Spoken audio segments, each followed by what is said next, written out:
We need a little bit of banter beforehand. So Banter let's beforehand? banter. Yeah, banter beforehand. We'll lead into it.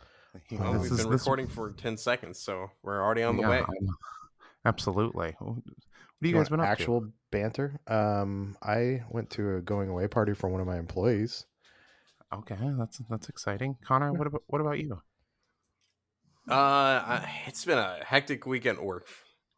Okay, all right. Well, you know, we're here at the Vox Cascadia podcast where I play a team with capes of meat, and Connor's on the internet looking at servitor feet.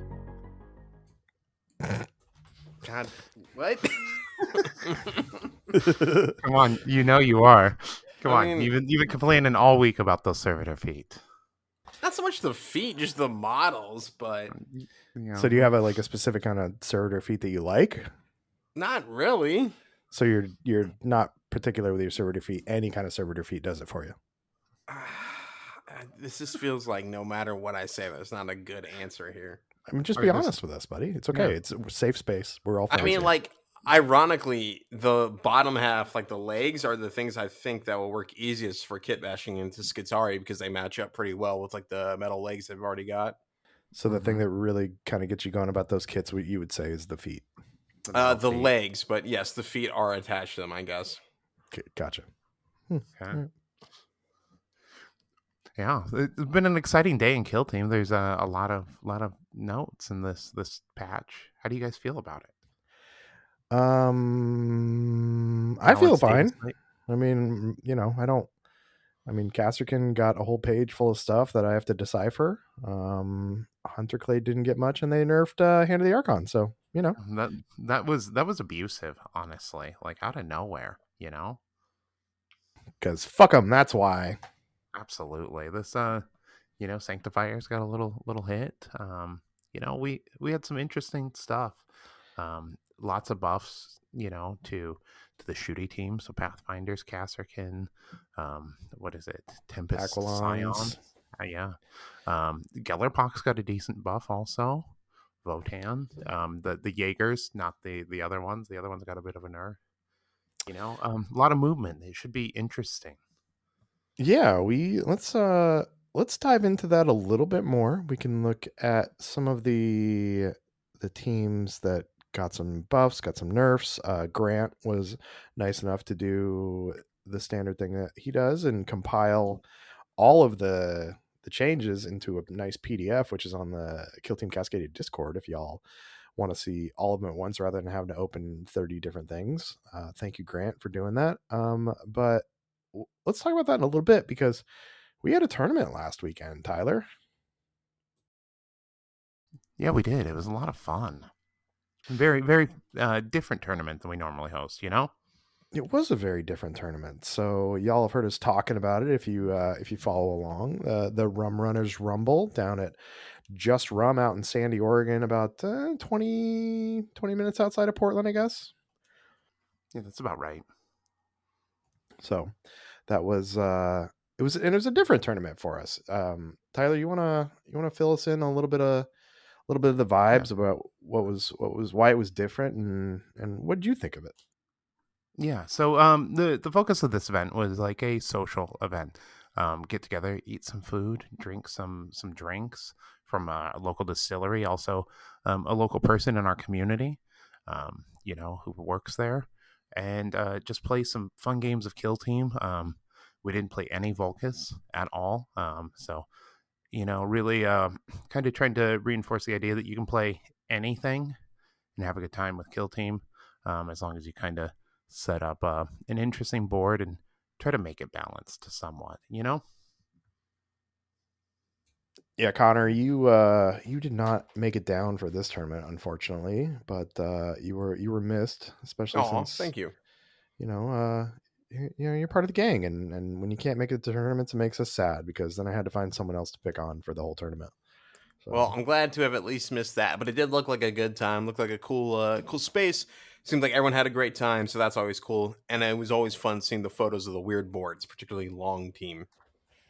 Yeah, Long Team was kind of crazy to watch people play on that. So Long Team was kind of wild. Tall Team was pretty crazy too.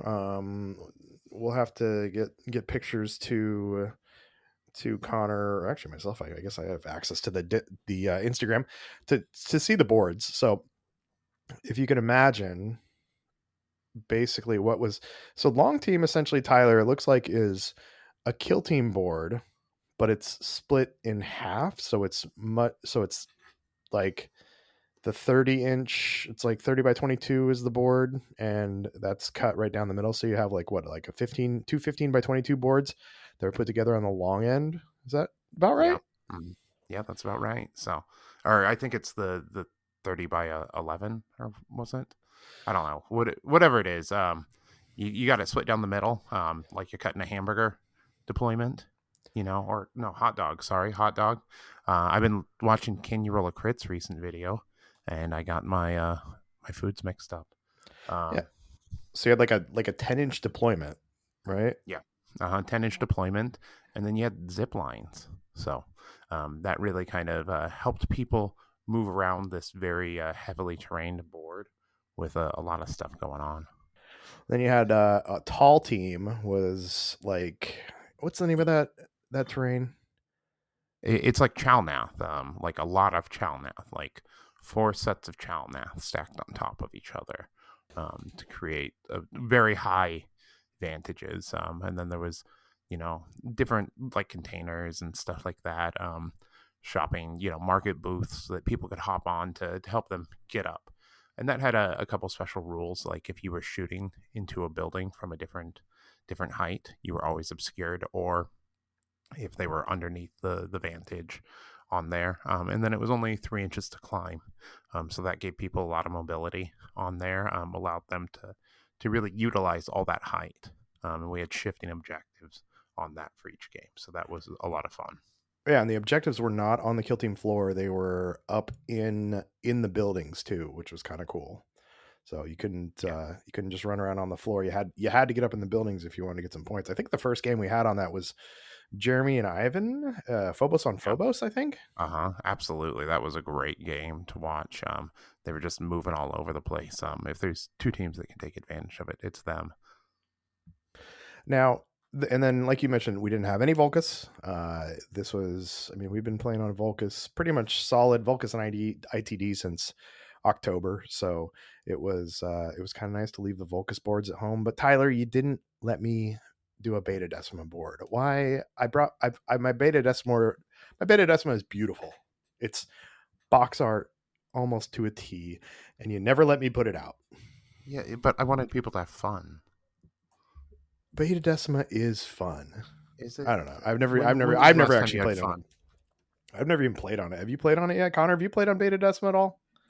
Not base, but Grant, a good friend of ours, like we already mentioned, has been working on what he calls Better Decima, which is like at least two boards worth of Beta Decima terrain put together, along with some of those old like Mechanicus gantries and stuff. For like he's been posting photos. I'm sure you've seen him, like 3 or 4 story Beta Decima stuff, like super wacky and like Necromunda looking. That's been Mm. super fun. Really crazy. We're trying to figure out if there's a way to like make it an appropriate and balanced map. But in the meantime, it's just fun to like do some wacky shit. Yeah, I need to put my miniatures where my mouth is, and actually try my own Beta Decima board, because I just keep bitching about how Tyler won't let me play with Beta Decima. But yeah, I haven't actually tried it myself, so I should try that out. So, uh, Tyler, we were expecting a data slate.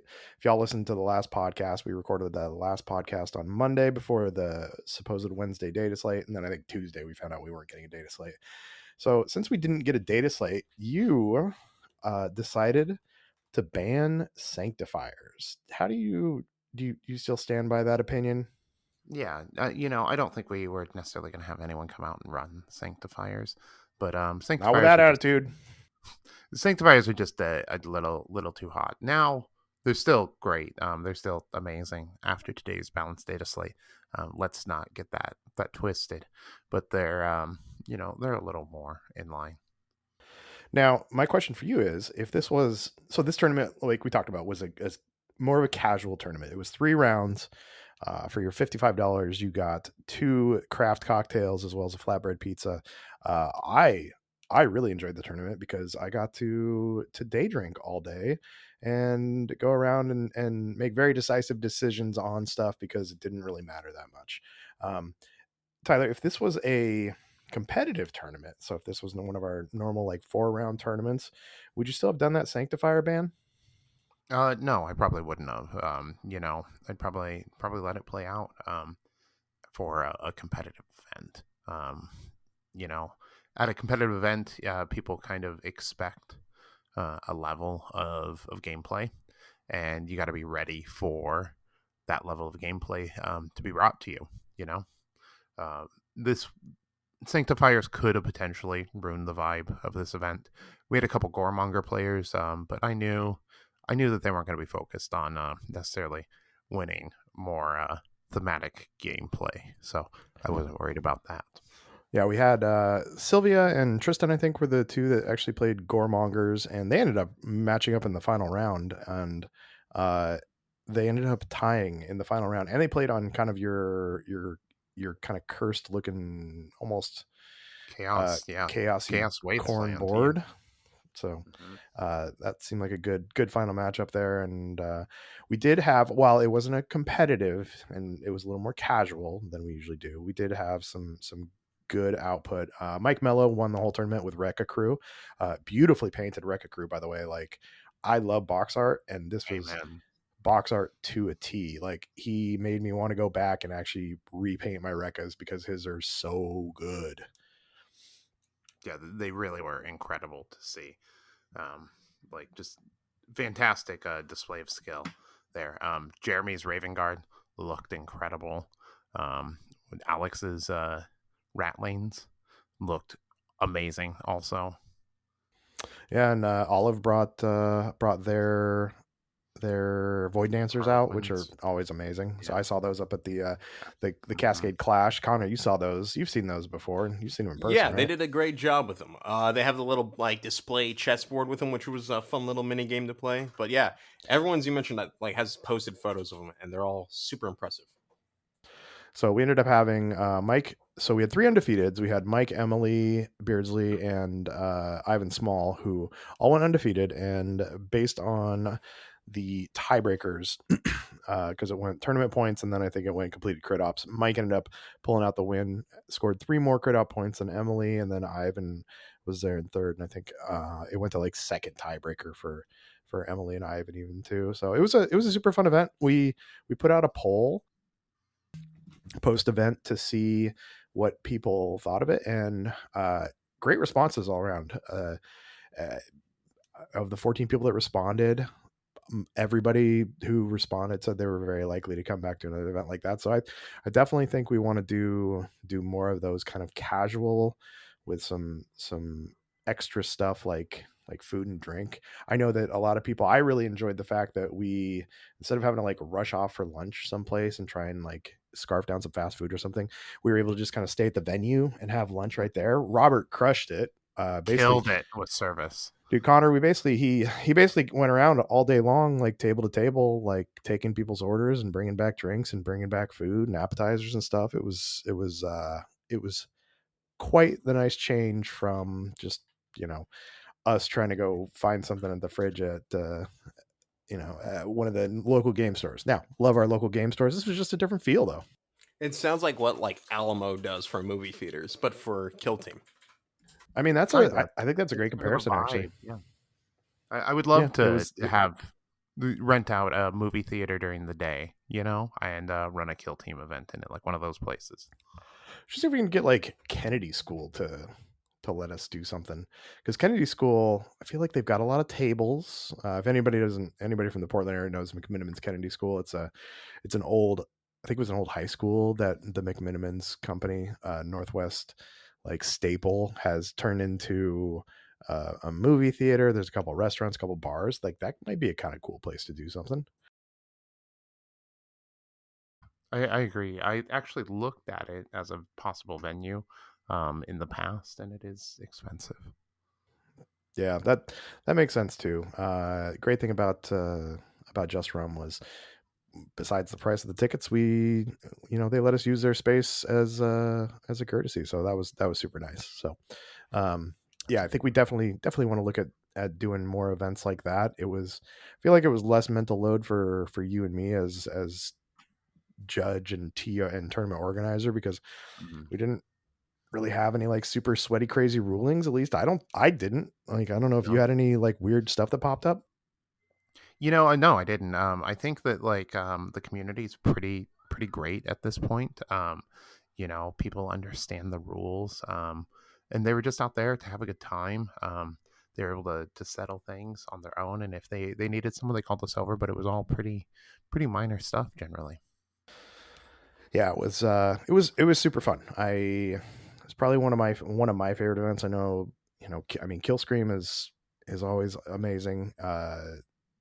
But Absolutely. just the like kind of low key vibes of it, and I think most people really like the vibes too.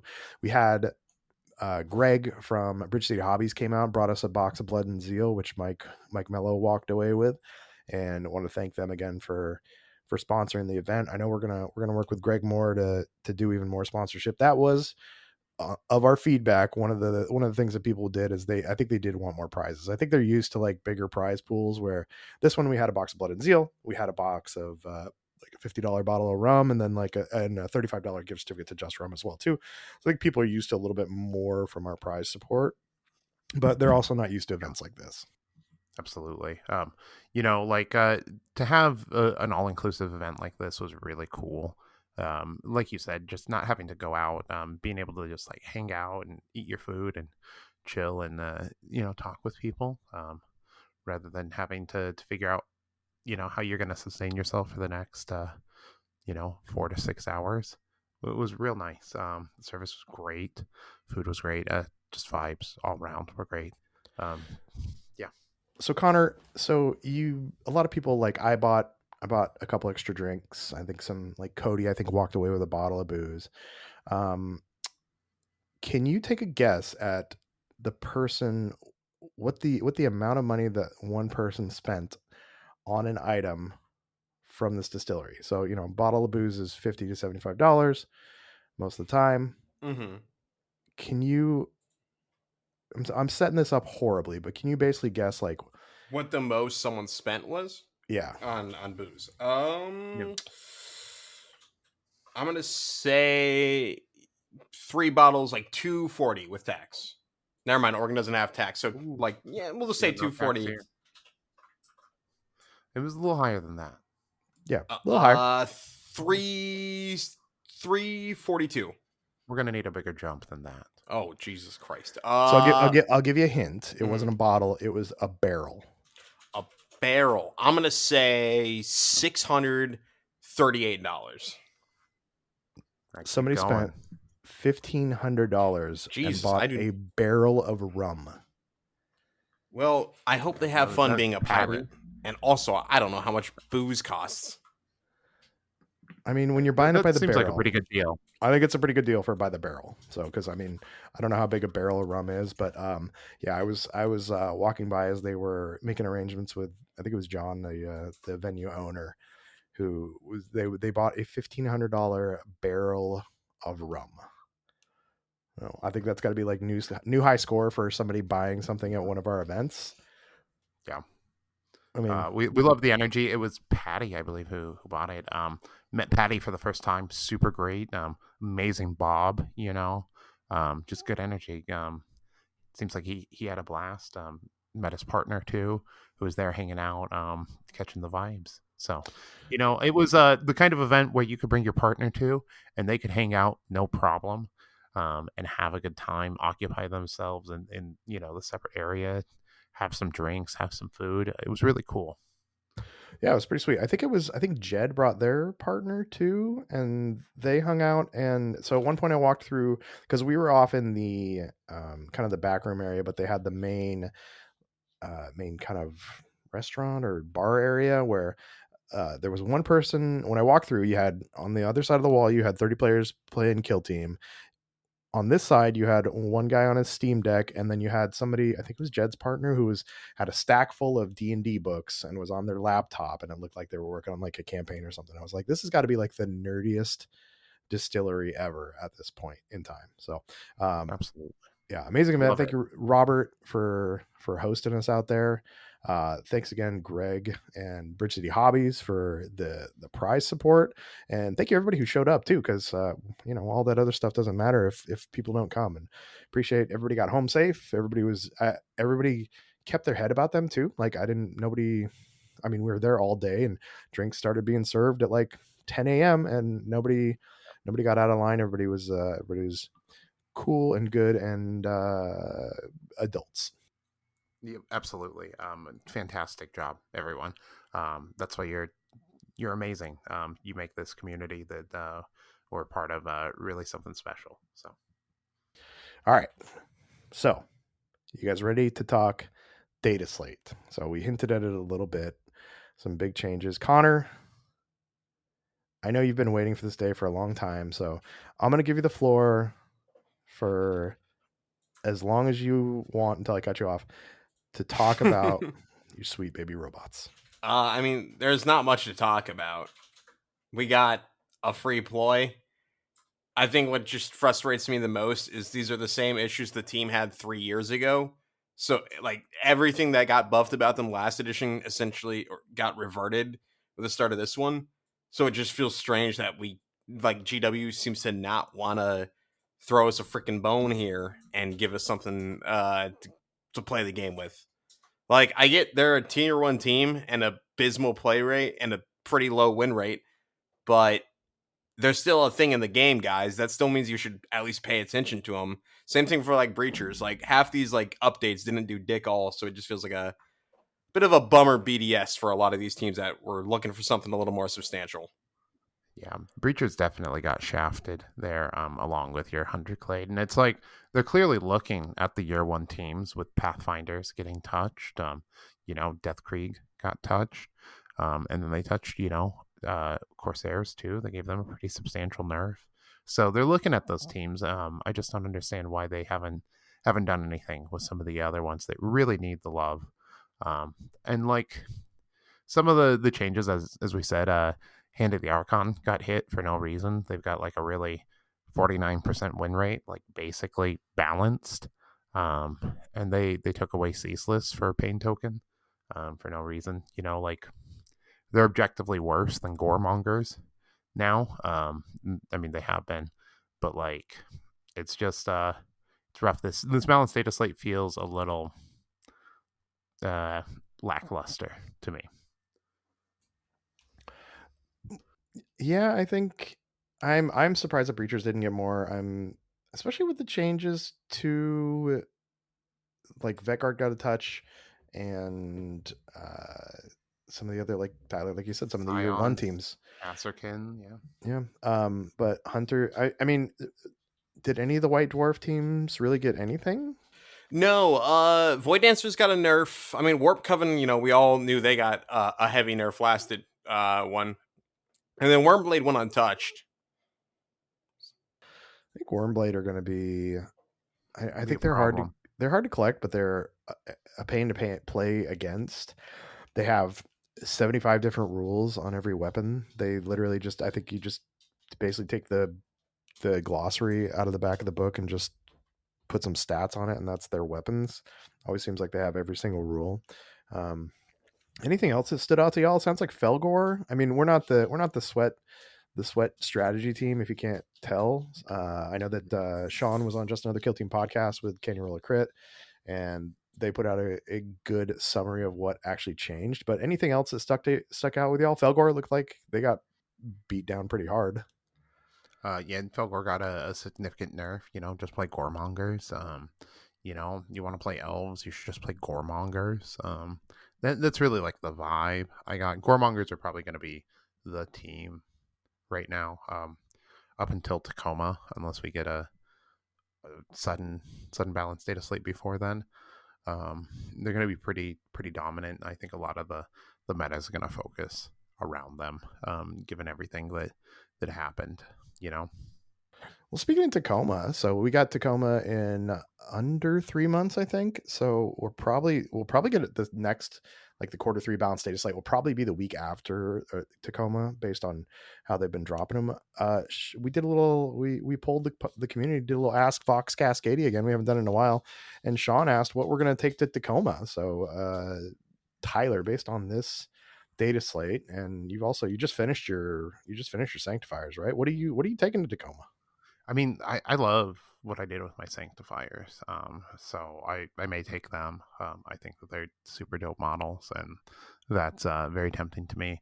But also, I'm still in the process of building my goremongers, and they're looking pretty sick themselves. So who knows? I'm going to be putting in reps with both teams, and we'll see. I may take a look at Brood Brothers also. I need to wrap up that team.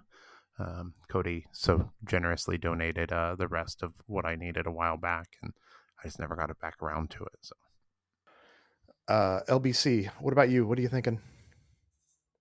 I'm probably doing Heresy. You're not going to play Kill Team? Not likely. Bro, are we going to... I'm sorry. Like, are you breaking up with us? I'm not breaking up with you guys. I'm just taking a break from Kill Team. You don't love us anymore? That's if. Let's not be crazy here. You know I love you guys. Like if things have changed, Connor, you can tell us. Like you can just we didn't need to find out this way. No. Wow, last week it was your wife, and this week it's us. Jesus, Connor. Now the problem is I have Sierra in the background trying to figure out what I'm talking about. Yeah. I'm just more interested right now in playing Horus Heresy and giving that like a full proper shot than I am just playing Kill Team. I just haven't had a ton of fun with it since the new edition. Part of it is my favorite team is just trash, but also, as I've kind of told, like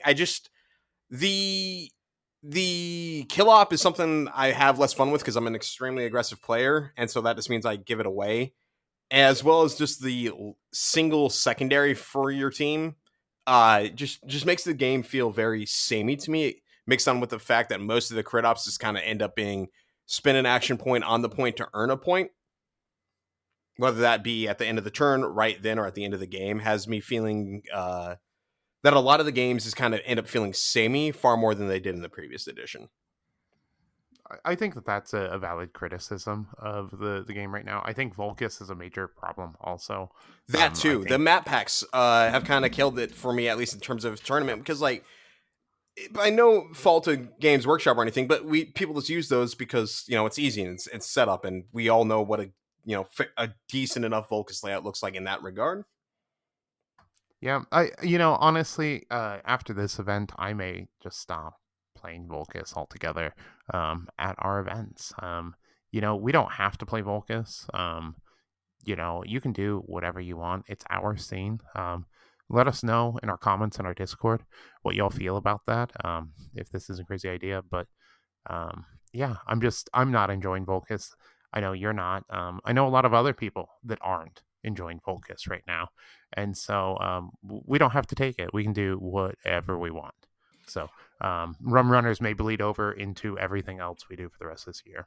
Oh, heck yeah. Yeah, exactly. Like, I mean, that's part of the thing is why I've been trying to do more of these like custom layouts with like my our local scene up here, just like trying out the weird Beta Decima, just throwing up some like of the old Kill Team 18 and Kill Team 21 terrain together. But I'm just at the same time, it's like Kill Team has been my main game for like 4.5 years, and I already kind of know what to expect at the open in terms of layouts and stuff. So I'd rather just go try something that like is even harder to find, because there's a lot of Heresy tournaments and stuff compared to like Kill Team. If I feel the urge to play a Kill Team tournament, I've got like 1 million in the Puget Sound alone compared to Heresy, where it's like one event and that's only at the open. Well, so a couple things here. Connor, by the time Tacoma Open comes around, though, your new robots are going to be out. So that's going to be like 8 sets of feet that you can just fawn over for an entire You're really tournament. making this whole feet thing into something that is not. Hey, buddy, it's a safe space, okay? No listen, shaming. Like I have no problem with admitting my weird things I'm into on this podcast. We have 60-something episodes of it at this point, but it's not the feet. The more you deny it, the more real it seems. That's totally fair. Like I do the bit that my biggest fear is I'm going to sigh out myself into liking feet. I wonder what Sierra is thinking right now. Like, don't ask her. She has left because here. Fuck you. Because one of our running jokes is like, I'll come home from work and I'll give her a hug and I'm like, oh, I missed you so much. And then I'll look down at her feet and I'll be like, and I missed these even more. But it's like, it's been a running joke at this point, but I'm afraid that at one point I'm going to wake up and it's not going to be a joke. I'm going to have It's already not a joke. It's already. Oh! Yeah, Tyler cringing very much. I mean, who don't? We've all been there. I've done it. Great. We're going to get demonetized as if we were ever monetized. Sponsors aren't going to watch your feet fuckery. Well, we can get sponsored by like Adam and Eve or something now. Honestly, one of the sponsors I'm going to be reaching out to, you guys, I am going to be reaching out to someone. I found a niche product that I think fits this conversation in all of our lives. So I'm going to need you guys to support us because it's going to be our first adventure into advertising if they approve us.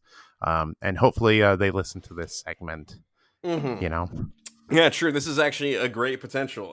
Connor psyops himself into a feet fetish, so we need good foot care products to sponsor us. Chuck, you've been surprisingly quiet this entire time. Yeah, I'm compelling in notes and scheming for the future. So, oh boy, yeah. So, anyways, AdMech feet coming out. Are you gonna say like I could try the Mechanicus team? That's what I was gonna say. Yeah, I mean, like this is gonna be they should be out by the time Tacoma comes around. Mm-hmm. So I mean, you gotta run them at Tacoma. With so many feet, I mean, they're not the Mechanicus, they're the Mechanicum. No, these are. I got to make the distinction now that I'm getting a heresy. There's a difference between the Mechanicum and Adeptus Mechanicus. Now, are you wanting to play heresy because since you can take more models, there's that many more feet? There are a lot of robot feet, so I mean, sure, we'll go with that logic. There's like significantly more. I mean, I'm thinking at least I've got like 30 Marines for my Black Shield, so that's 60 feet or 60 feet plus some character models, so like we'll say 64, and that's just like a third of the army. That's a lot of feet, buddy. It is. It's terrible. I hate this is what this has devolved into now. All right, my second point that doesn't have to do with Connor's foot fetish is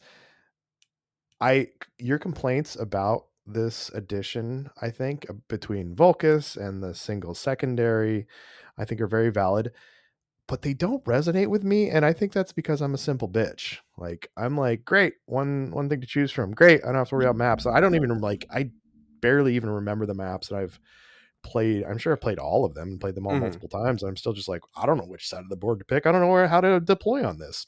No, like that's totally fair. It's just I don't know. It's something that I've found myself getting like very bogged down by, which I know is really weird coming from a guy that played 250 games of the same team in the previous edition. But it's felt far more repetitious than before. And that's just my own thing. I've heard it like from a couple other people, but at the same time, some people kind of like the like I only have one secondary I've ever got to worry about because this one's the definitive best for my team. So I don't need to try and like do anything wacky to like maybe get an advantage that my opponent won't like suspect or see. I don't know. I think that's probably my thing because I'm also one of the proponents and very excited the fact that everybody starts on conceal, so I don't have to worry about making a dumb move and getting alpha striked. I still do, but it's not as much because I have that one dude that's hanging out on engage. So I like that piece as well too. That's fair. I mean, like, again, there's been stuff I do like in this edition change. I do like the whole primary op, even though I hate the name of primary versus crit. It's stupid. I like the secret op. I think that's really cool. I like the idea of like at the end of this game, there's going to be something that like if you predicted right, you're going to get bonus points, possibly more than your opponent if you really pursued that goal. I think that's really cool. I do like the terrain of Vulcus, even if I wish there was more than 6 maps. I like the relatively simplified equipment. I think that's good. The universal equipment's fantastic. That was one of the best changes I've ever done. I still think scouting step's a little boring, and I would have liked that to be replaced with the initiative, but we're trying to talk about Connor's positives with Kill Team 24, so we'll just ignore that for now. What else did I like? I do like the free app. Anyone that like doesn't like that, you're high. This is so much better than anything we've had before. By the way, Tyler, your whole we're not playing Volcus anymore. I'm going to veto that because I Oh, bought and paid and painted 3 boards of Volcus. We're playing on hey, fucking Volcus. fine. I mean, you can play on We'll- Volcus, just do like your own map we'll- version. Maybe put yeah. 2 of the same stronghold on a map. Make it fucking weird. I will say Yeah. one thing that I like about Volcus versus, and this was the same with Octarius too, is that there was defined how each terrain piece acted, because sometimes when we get some of the wacky maps that have like Warcry terrain and stuff, like I had one ruling that I made where there was a piece of Warcry terrain where I think it was Olive was trying to move through it, and I didn't know. I just ruled it as accessible because like the model could have probably fit under there. So I do like that we have definitions for all the stuff, and we don't have the little weird spigot that's on the tower anymore. What to decide whether that's accessible or whatever the hell it was called. Yeah, I think that to a certain degree, teaching people to play on weird terrain and being used to doing it makes it easier as they do it more often. Um, it's one of those things like you play weird maps and you get used to kind of discussing it with your opponent and just calling the TO over if you need to, if you got to ask that question, you know. And hopefully we can get a little bit more documentation on our stuff sometime soon if we start to standardize these weird maps. All right, so let's do a little more Ask Vox Cascadia. Wait, Ryan, Chuck, what are you bringing to? Rekas. Oh yeah, I mean that's not a shock. That makes sense. I think Hello? I'm bringing Rekas. Yeah, You muted yourself, it I did looked the like. Zoom mute thing. Yeah, You goof. I know. I'm bringing Rekas. I think I'm bringing Rekas because one, they are basically 6 operatives, lower mental load. They don't do anything crazy either, so they're pretty straightforward. They're easy to explain. They're easy to play. Being able to just say like, "I'm going to hit you 6 times," is awesome. I'm number 1 in the US, number 2 in the world with them right now, and so I think my goal Let's for this season. go. Yeah, thanks, buddy. My goal for this season, I think, is Absolutely. to just hang on to that. I don't think I'm going to win a golden ticket, especially not playing Rekkas, but I'd like to finish top 1 or 2 in the US, top 1 or 2 in the world would be pretty cool. And I feel like if I can, I've only got 3 events with them, but it's LVO, Adepticon, and one other one. And if I can add Tacoma to that, I can pretty solidly be one of the top players in the US with them. Now, that's top players based on fake internet points. It's not top player based on skill. I understand that a big part of the ITC, especially when you with something like the best team, is just getting to events, and I'm lucky enough to have the means to get to those events. So I'm not at all saying that I'm the best Rekka player in the US. I'm just saying that I'm the number 1 based on fake internet points. You heard it here first. Wow, that I had a stroke. You heard it here first, folks. Get that fucking foot out of your mouth. Fuck off. Chuck is his ego's out of control. We need someone else to steal it from him because he's claiming to be the greatest kill team player of all time. Maybe I should take Commandos. Maybe I should take Commandos actually too, because for a hot second I was the number 1 orc player in the US. Ooh, if you can hold on to that, that'd be pretty sick. I'd be pretty sick. I mean, when I think of you, Chuck, I think of an orc. Out of everyone I've ever met, you're the most orc-like. I mean, I'm glad that this side is finally coming through, that I'm able to express myself in the orcish way that I really am, just like Connor has come to terms with his foot fetish. I hate that this is going to be in my legacy. We go back to your mom jokes. You're right. I love feet. It's really the soccer hooligan part of you that's coming out, Chuck. It really is. It's the we're gonna crump stuff. We're gonna wah and stuff like that. So yeah. So yes, Rekkas. I'm sure I'll be taking Rekkas to Tacoma.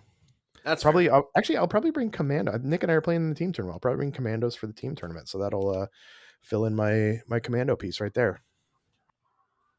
Although with all the new teams, I do really want to I really want to try some new teams, but I'm on this like internet points vibe thing. So Internet points are fun.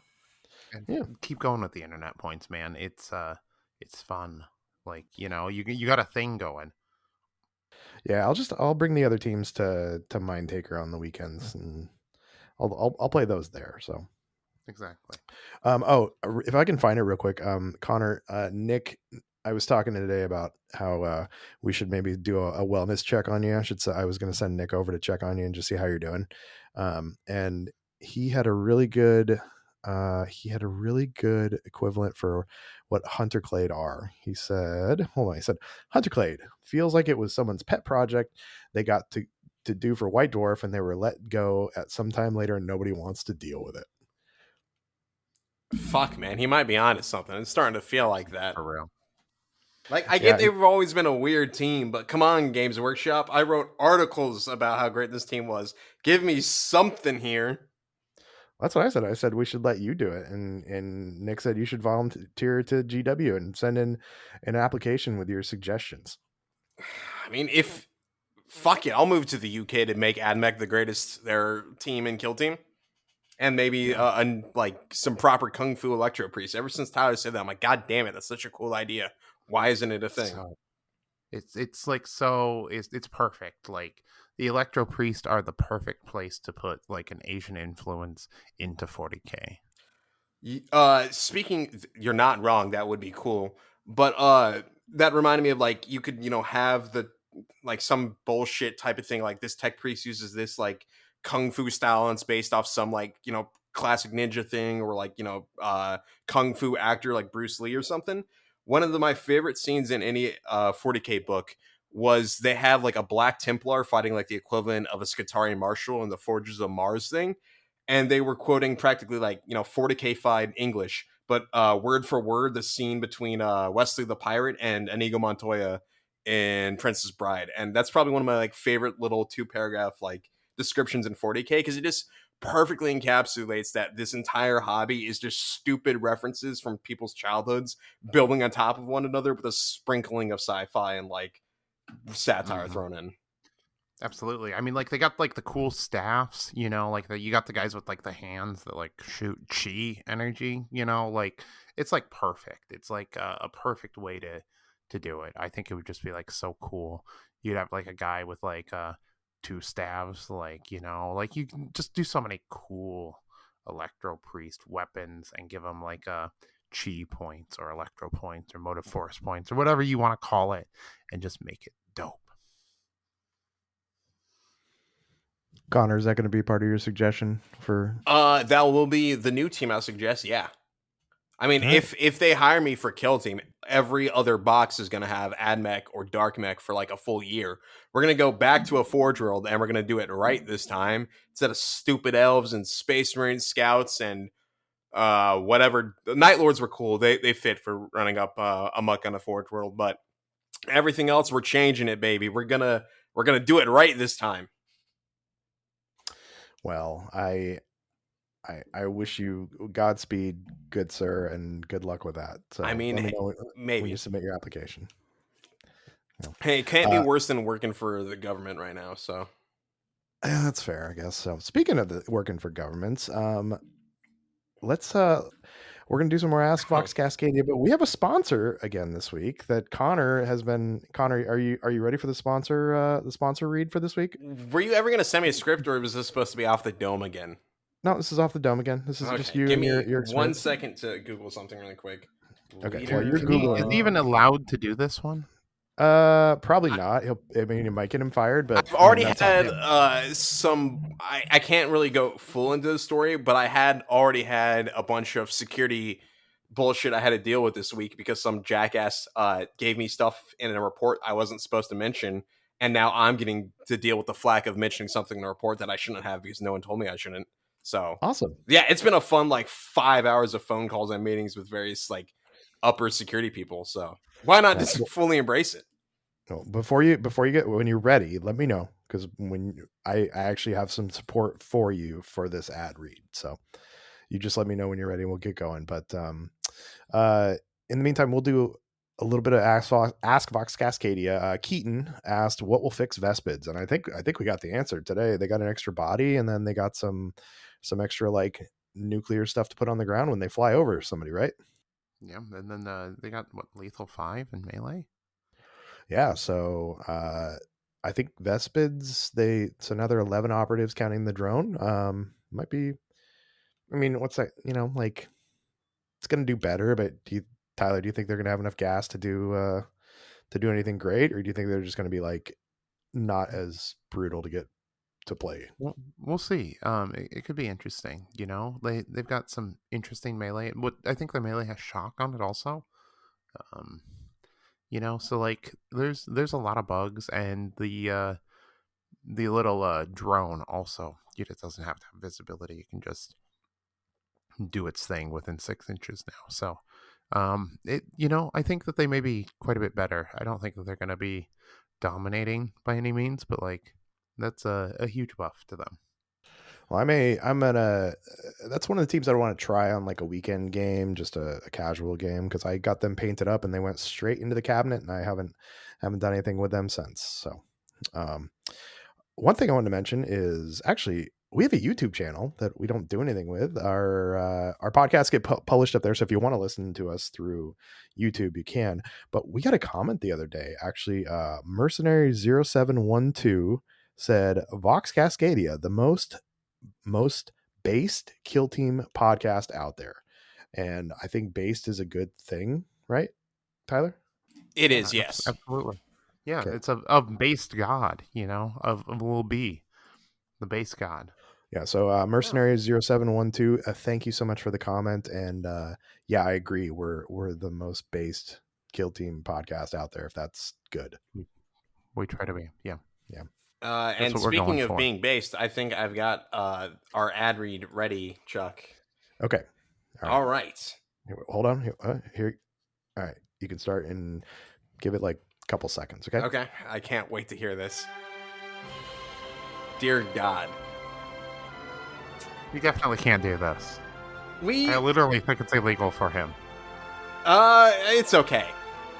Have you ever wanted to go to a beautiful destination just off the Korea Bay?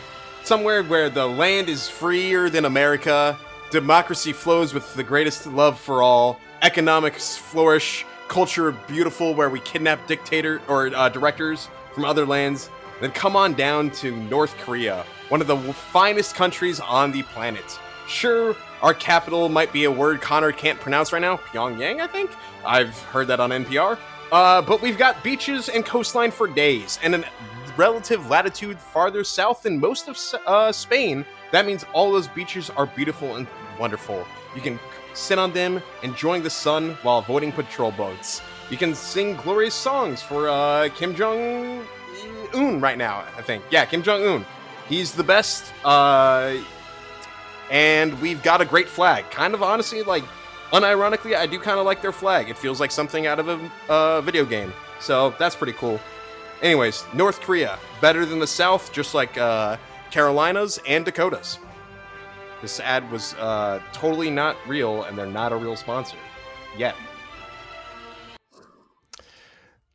Thank you, Connor. That was the North Korean national anthem, by the way. Can't wait to get another security call. Yeah, this one's going to be different, though. So this isn't going to be like... Yeah. There's going to be even more black vans in my parking lot watching me now.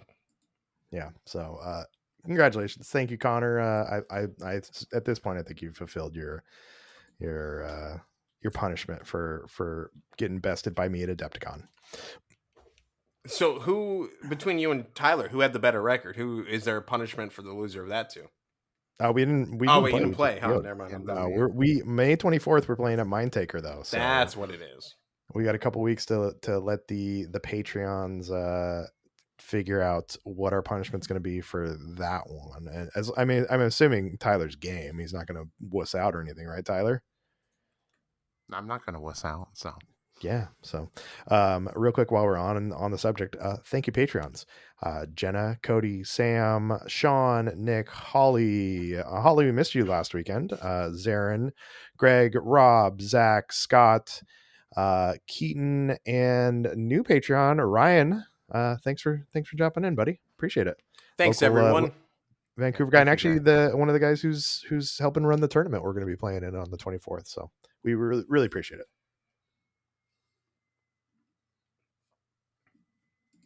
So speaking of Ask Vox Cascadia, and speaking of Ryan asked, can you jump over mines using terrain? This was one that popped up on Reddit. So the idea essentially is if somebody places a mine next to a piece of terrain, can you move to the top of those? Like say somebody places it inside a Volcus wall. Can you move to the top of the Volcus wall and then do a jump so you can avoid the mine? Now, Ryan, I feel like you got your answer because you and Sean debated this for like 3 hours in the Ask Vox Cascadia. Gentlemen, do you know this situation, and what's your just like off the cuff ruling on it? So I would say no, you can't jump off of a terrain feature to avoid a mine. You generally need to be jumping from one place to another place, not like over. You're exploiting a rule in the movement to try to do something extra and avoid part of the game. And yeah, I just don't think it's as it's intended in my belief. Maybe raw, you could technically do it, but it's not how it's supposed to be. And I think that there's some pretty clear intentions posted throughout the rule book about it.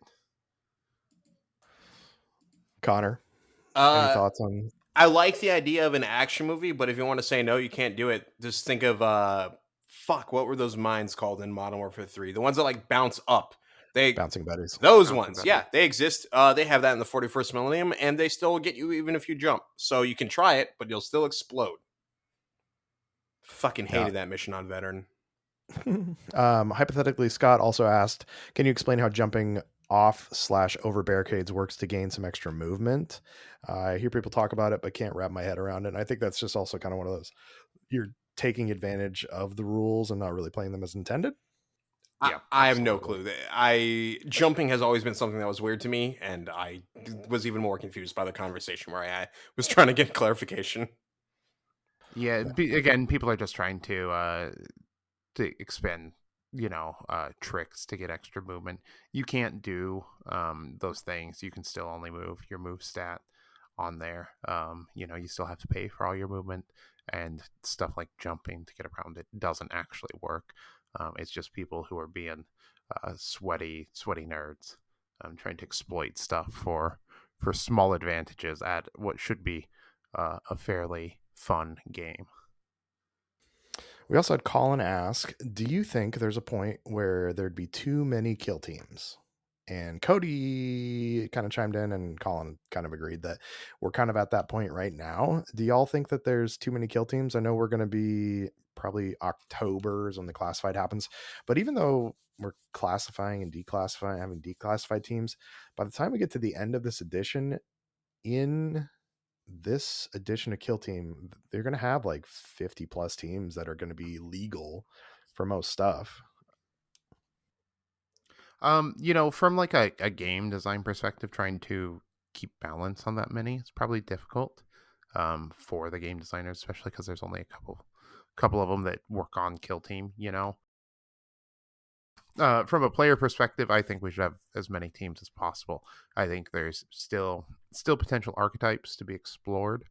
So let's keep going and let people play their games. I mean, I don't know what all the teams did when we had 8 teams, so we can have 100 teams, and I still won't know what those 8 teams do. So I'm down with it. Connor, do you think we have too many teams? What's your threshold for it? I know you don't think we have enough robot teams, but I mean, yeah, that's a given. Until we have at least 400, I don't see it being enough. No, I mean, I get the concern of like being too many teams and stuff because it does make it daunting for a lot of new players coming into the game where you're like, what the hell does that guy do? And what does that guy do? And oh, they have 2 very similar people on the other team that's also got like the Butcher on Legionaries is very similar to the Skin Thief, but they do 2 distinctly different things on both teams and whatnot. But at the same time, I don't think there's like a specific number.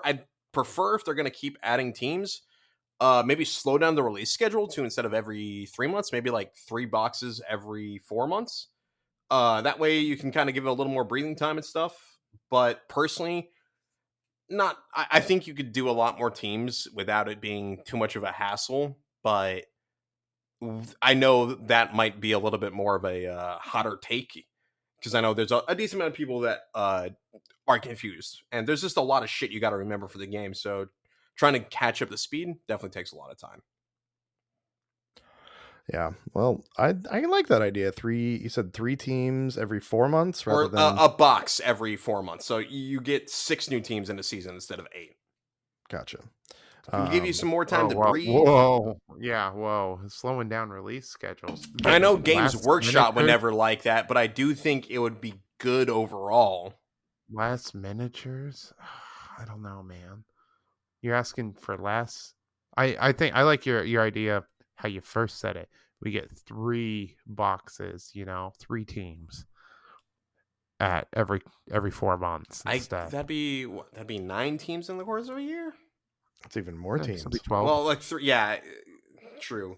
No, I meant 3 like of the big boxes and stuff. Maybe bring back White Dwarf teams in that case, so then you can throw like a 4th or like an extra release every once in a while or something. But I think that if like I understand Games Workshop will never slow down releases, but personally, I would have preferred that from the very start of doing like a box every 3rd of the year.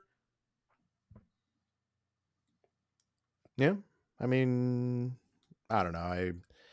I like my plastic. Although I do wish they had more White Dwarf teams. I wish they had more interesting, like, just kind of cool teams to go collect. It sounds stupid, and it comes from a place of privilege and having the ability to go buy teams. But like, I own a Void Dancer team, and that was partially because I found some used ones at Mindtaker, and then I found the Shadow Seer, and then I found the whatever the Reaper guy is. What's the guy's name? Death Jester. Yeah. And like, and even like when I have a Hunter Clade team. Don't tell anyone, but I thought you got that from Imperium, though. I got a bunch of it from Imperium, but I think I got I know I bought at least a box of Rust Stalkers. Sicarians. Sure. Aren't they the same thing? The same box. They're the same box, but the box is called Sicarians. Well, who fucking cares? I care, Chuck. Loser AdMech fanboy. All right, footboy. Yeah. So hey, why do you think I like the Sicarians so much? They got them weird long ones. I'm surprised who's got the most feet in the whole 40K universe. I'm surprised. Probably like Gotta a be demon. Tyranids? Actually, I'm surprised you're not a Tyranid guy, actually, because they got some guys with like 6 to 8 legs, right?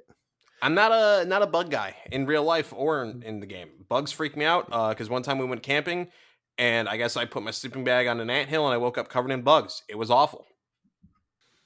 Yeah, I could see how that would turn you off from bugs. Mm-hmm. So that's why anyone's fighting bugs, even if it's Necrons. You know what? Go ahead, Necrons. Kill them all. Normally you're my mortal enemy, but this time you'll get my support.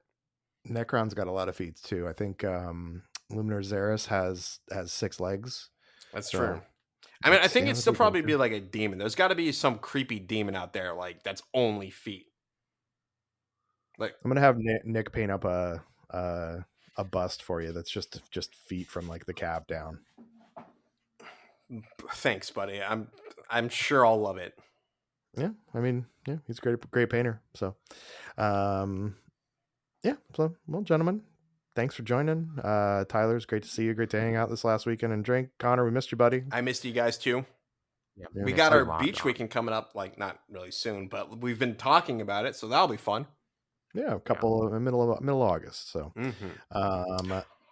thank you again, Just Rum, for hosting us for the Rum Runner Rumble.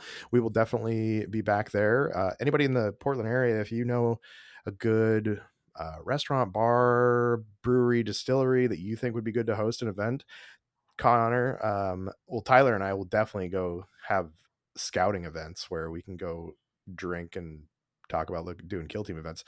Ping us, let us know. We're looking for some venues. I found one in Beaverton that might be a decent one. Thank you again, Bridge City Hobbies. Thank you, Greg. and the team over there for your sponsorship, the Blood and Zeal box, and really appreciate that, and looking forward to working with y'all again. And then next week, a little preview, little teaser. We are going to have LVO champion Sammy back on the show because Sammy just cleaned up with Vetguard. I think went 6-0 at one of the squad games tournaments, beat Joshua Kelly in the final round, and Joshua had Felgor and like won the whole thing with Vetguard, Deathcore Krieg, and this was pre the buffs they got this week. So Sammy says there's some special tech and he wants to share it with the world. And as someone who's got a Vetguard team and played a little bit of Brood Brothers last year, I'm excited to hear. He thinks Horde teams have got some gas. So we're going to be recording with Sammy next week and getting all his secrets out. Yeah, I'm real excited. So that'll be sick. Sammy was super cool dude, and I'm very excited to hear his tech because he did a much better job to the Vetguard than I did with him. Yeah, in that tournament, he had 6 more wins than you had in the 7-round tournament you played in. I mean, you don't got to put it like that. Well, I did. So, but well, thank you everybody for joining us, and we'll talk to you next week. Oh shit, Chuck! I forgot to tell you. Oh well, we'll just let this play out. That'll be I'll tell Chuck next week. Well, now I want to hear it. Speaking of heresy, I'm commissioning a Blood Angels portrait for my Forge Lord. A portrait? Yeah, I'm getting like a bunch of the characters for heresy have like remembrancers, which are like the artists from it's some I don't know fucking bullshit. Yeah. I'm commissioning some art of some of my characters because there's an artist I've used for a while and she's very cool. And she I saw she posted some stuff about Warhammer, so I was like, oh shit.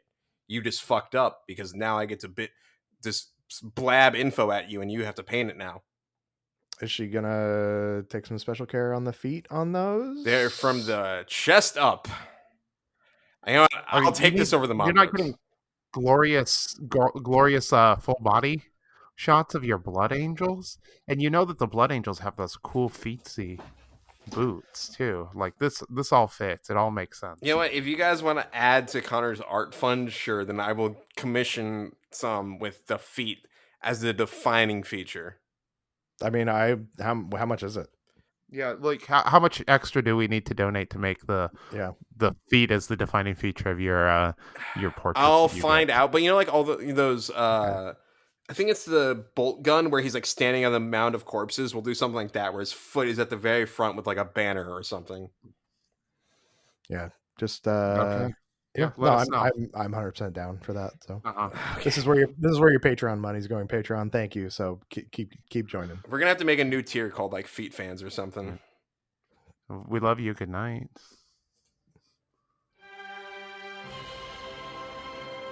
Am I supposed to have my hand over my chest, or is that going to give me even more talks by the CIA? I'm pretty sure that's a heresy. Fuck. Yeah, that's a heresy detected. Honestly, it's not bad music, which is the worst part. I mean, it sounds like every other anthem. I mean, you're right, but... Who doesn't love some blind nationalism to epic music?